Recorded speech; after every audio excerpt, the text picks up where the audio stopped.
Mesdames, Messieurs, bonjour et bienvenue. Différents regards sur la profession sont au programme de ce dernier direct 2016 des étudiants de l'ARFIS.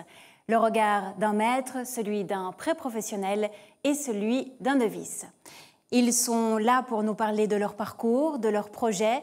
Le plus jeune a 17 ans, le plus âgé tellement d'émissions à son actif qu'il serait impossible de toutes les lister. Ce sont les regards croisés.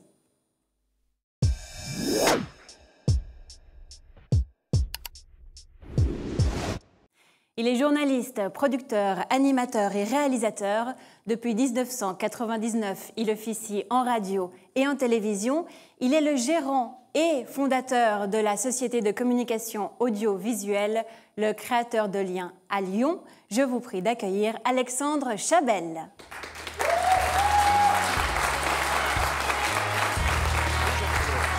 Bonjour Alexandre, bien et toi?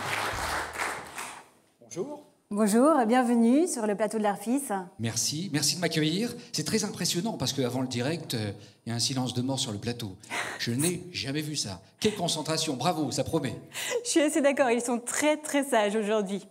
Alors, j'ai dit précédemment que le plus jeune invité qu'on allait recevoir avait 17 ans, mais vous, quand vous avez animé vos premières émissions radio, vous aviez 10 ans.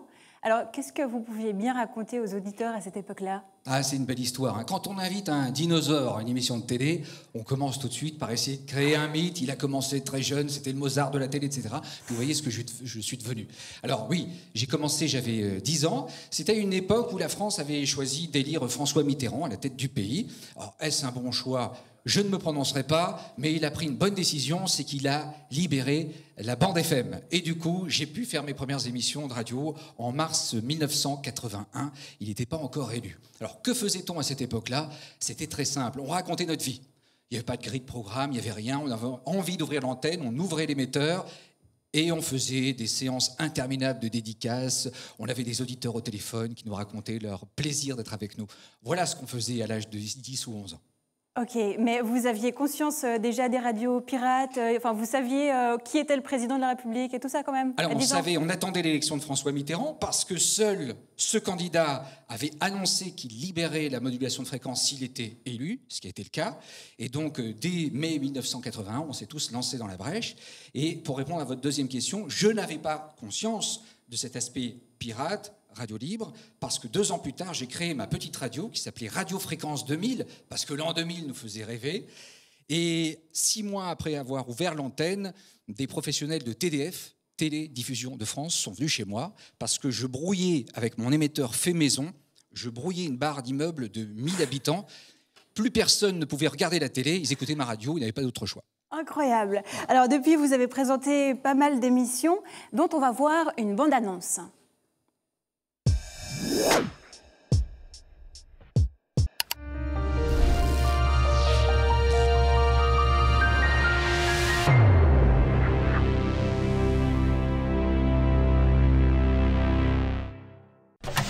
Bonjour à tous, soyez les bienvenus. Alexandre, il est bien connu du public lyonnais puisque vous avez officié plusieurs années, de longues années sur France 3. Est-ce que vous pouvez nous raconter le dispositif de ces 3 jours? Oui, bonjour Michel, bonjour à vous tous, bonjour à vous toutes.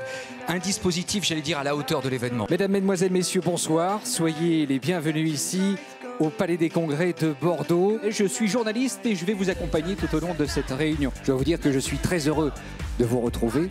Nous allons ensemble faire le point, il y aura plusieurs reportages et surtout beaucoup d'interactivité. Il emploie 94 000 personnes au total. Regardez, reportage. Vous allez pouvoir maintenant poser toutes vos questions aux intervenants de cette émission spéciale. Comment faire? Eh bien, c'est très simple. Prenez vos boîtiers, je vais vous expliquer comment nous envoyer vos questions par SMS. Le monde bouge, est-ce que vous êtes confiant? Quel est l'objectif d'une réunion comme celle-ci, Monsieur Garus? Mais de vous revoir, Alexandre. Vous le voyez, c'est un vrai privilège que d'être entouré de ces girls. Après cette vision globale de l'économie mondialisée, on va maintenant revenir à nos fondamentaux. Qu'est-ce qui a changé aujourd'hui? Merci beaucoup. Bon vent à Cap Morbihan. Et tout de suite, surprise!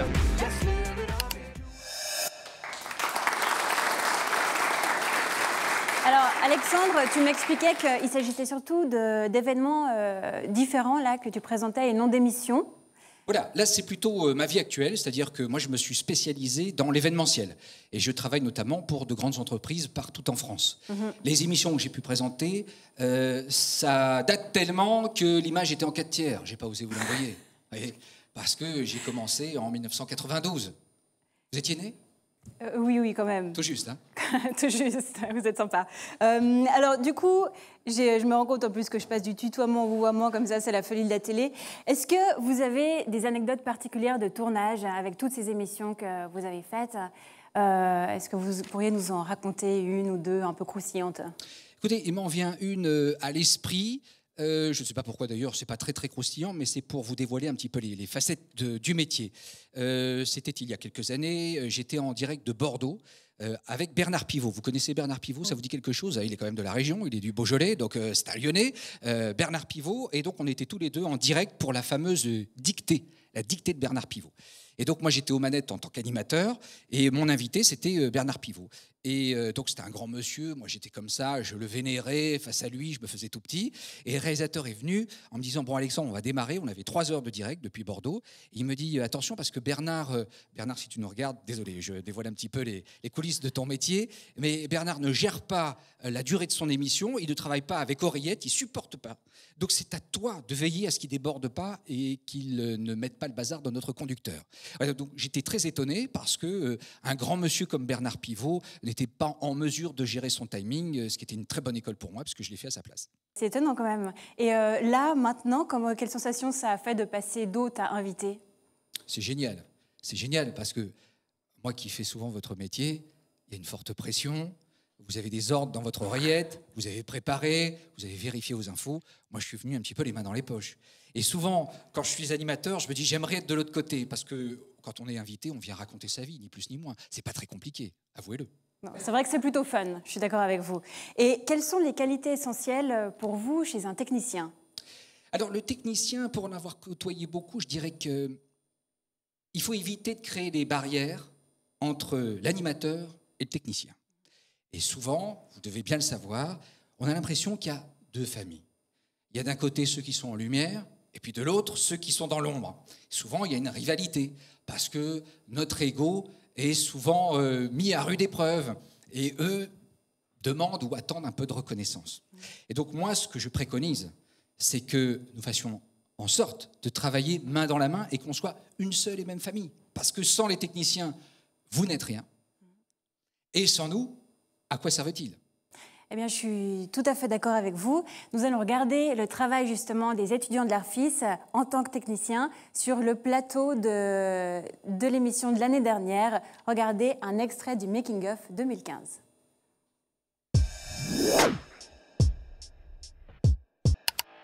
Bonjour à tous et bienvenue dans ce 4e numéro de Focus.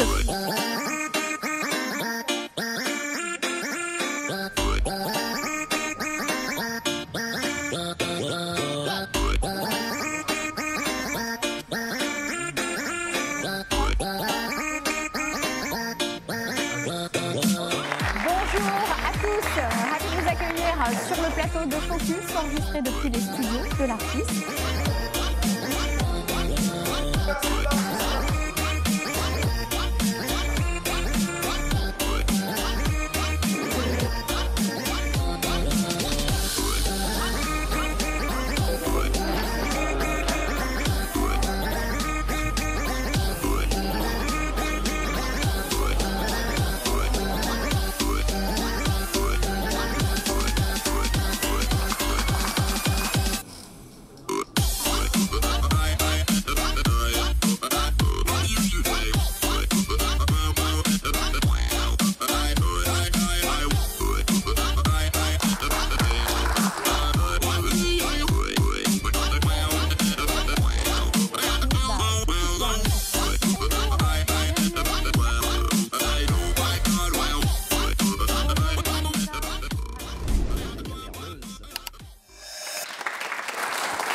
Quelle différence y a-t-il, selon vous, entre un direct ARFIS et un direct professionnel ? Il fait plus froid sur les plateaux professionnels. Non, je dirais que quand vous regardez la technique, et je pense qu'on la voit ici en illustration, vous avez un équipement digne des plus grands professionnels. Vous n'avez rien à envier au plateau professionnel. Et ça, c'est important. Je dirais peut-être que ça peut se retourner un peu contre vous. C'est-à-dire que le jour où vous serez sur un plateau professionnel, entre guillemets, et que vous aurez moins de moyens, il ne faudra pas être trop surpris et il faudra faire avec, ou plutôt sans. Alors, nous avons eu le regard du maître. C'est maintenant celui d'un pré-professionnel que nous allons entendre. On passe à la deuxième partie.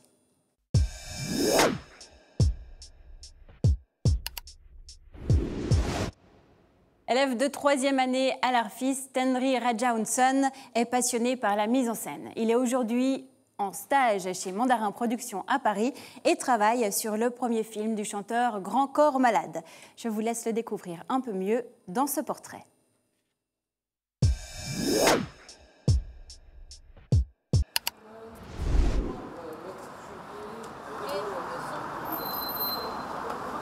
Donc ça fait depuis 7 heures qu'on est là ce matin.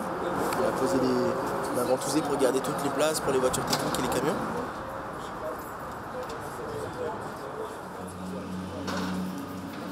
Tourne à l'image, annonce, 5A sur 3, deuxième.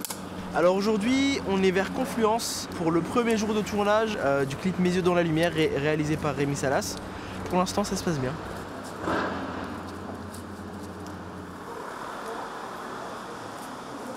Le plus dur pour moi, c'était surtout de trouver les décors intérieurs.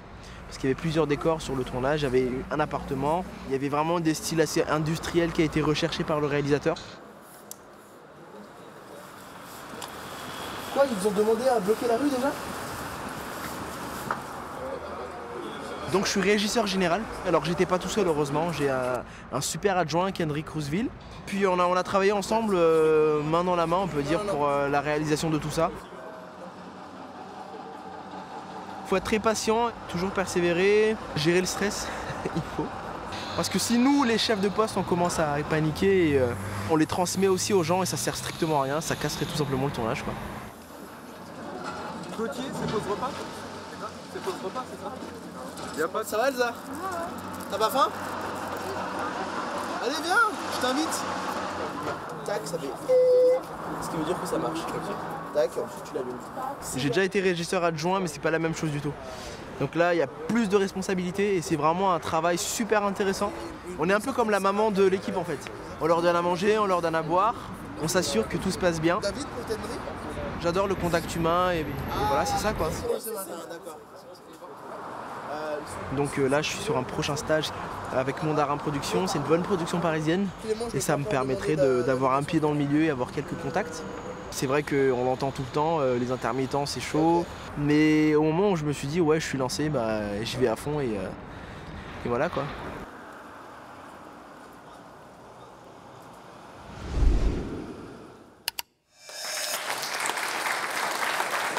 C'est un portrait qui a été fait sur le tournage du clip Mes yeux dans la lumière. Alors Tendri, bonjour déjà.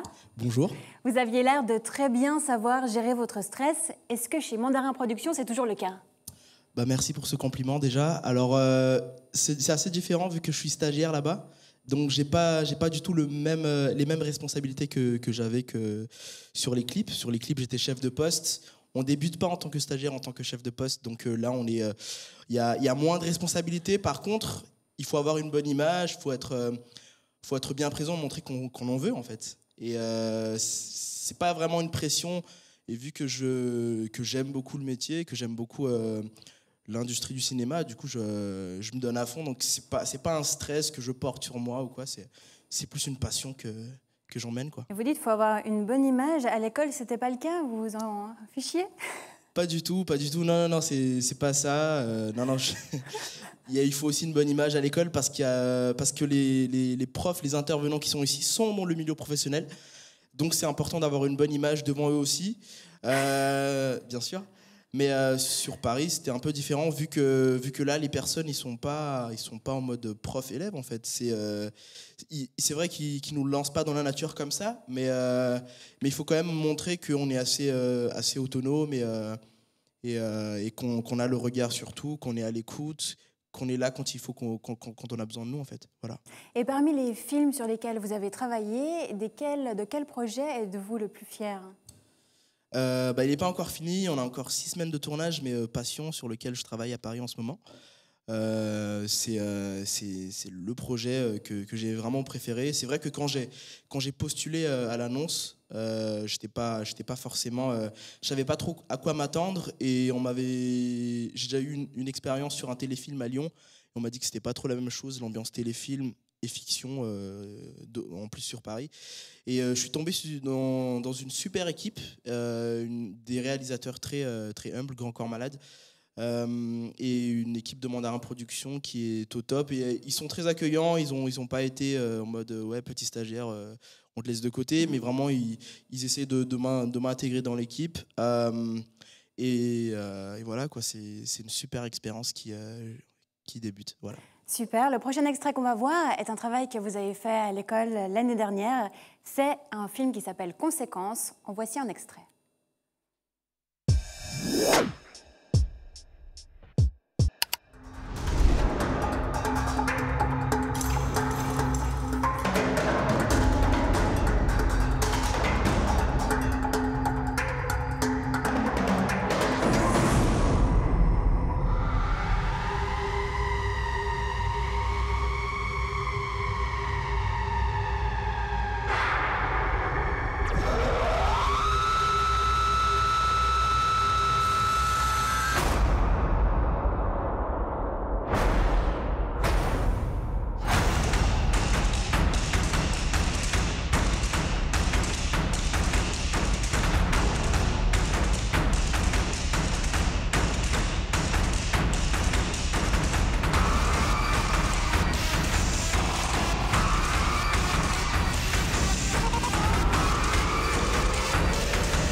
Tendry, tu étais premier assistant réalisateur sur ce tournage. Est-ce que tu peux nous en dire un petit mot ?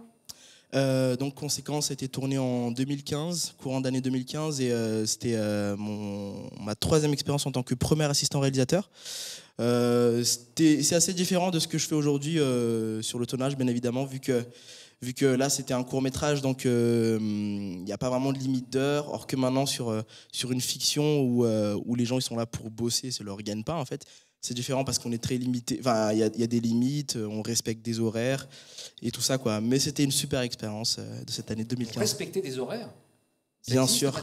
Maintenant ça existe, ouais. Ça date de 2-3 ans apparemment maintenant, mais c'est vrai que mes chefs de poste me disent que oui, Tendry, tu as de la chance parce que tu es tombé maintenant dans une époque où on commence à respecter. On fait quand même des horaires de 12-14 heures, mais on ne fait plus les 18 heures, 20 heures quoi. Bon, 14 heures, ça reste quand même assez intense.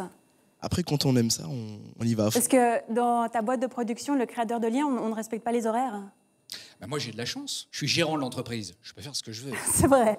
Mais avec des employés, avec des intermittents du spectacle, il y a quand même des limites. C'est-à-dire qu'une fois que vous avez dépassé les 12 heures, il faut faire attention.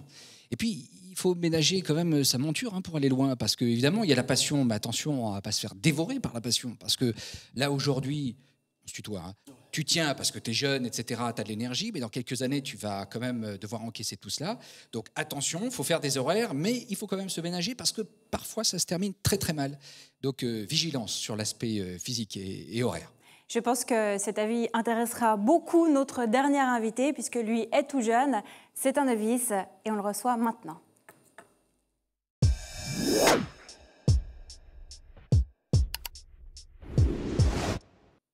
Sa formation, il la débute à peine, mais il en veut puisqu'il a sauté une classe à l'école primaire et a intégré l'Arfis sans être majeur.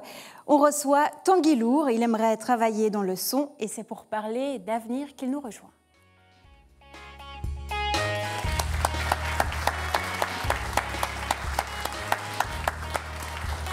Bonjour Tanguy. Bonjour. Vous allez bien ? Très bien. Tu vas bien ? Très bien, très bien. Je vais bien. Nous allons tous bien.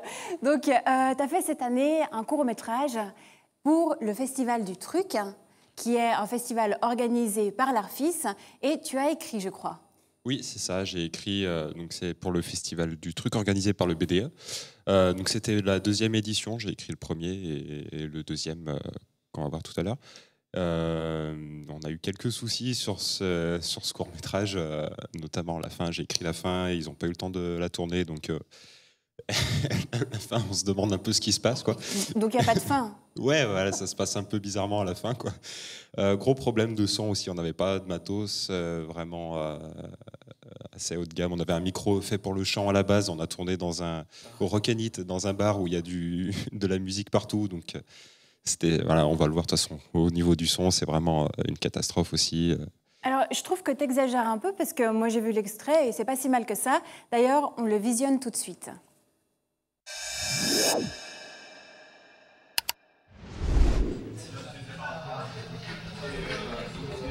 Bah alors, comment on se retrouve?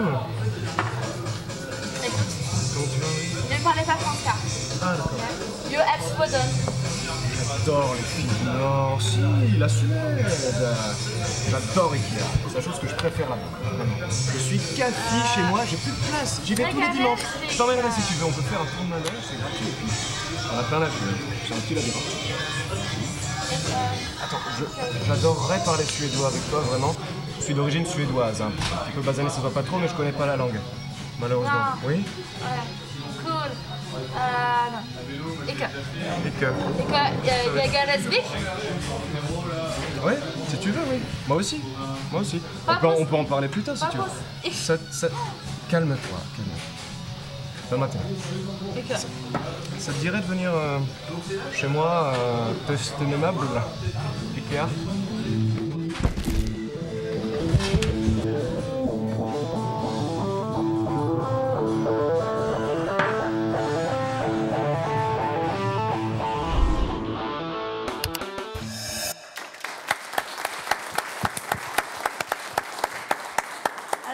J'aimerais bien savoir, Tanguy, d'où vous est venue l'inspiration? Est-ce que c'est tiré d'une expérience personnelle? Non, pas du tout.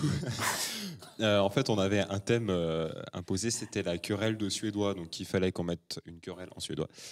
Et donc à partir de là, on a discuté avec Johan Sacomando, donc celui qui a réalisé le film. Il a sorti le thème, un synopsis comme ça. Donc ensuite, j'ai développé. On travaille comme ça, on travaille tous les deux, même en dehors de l'école, on a des projets.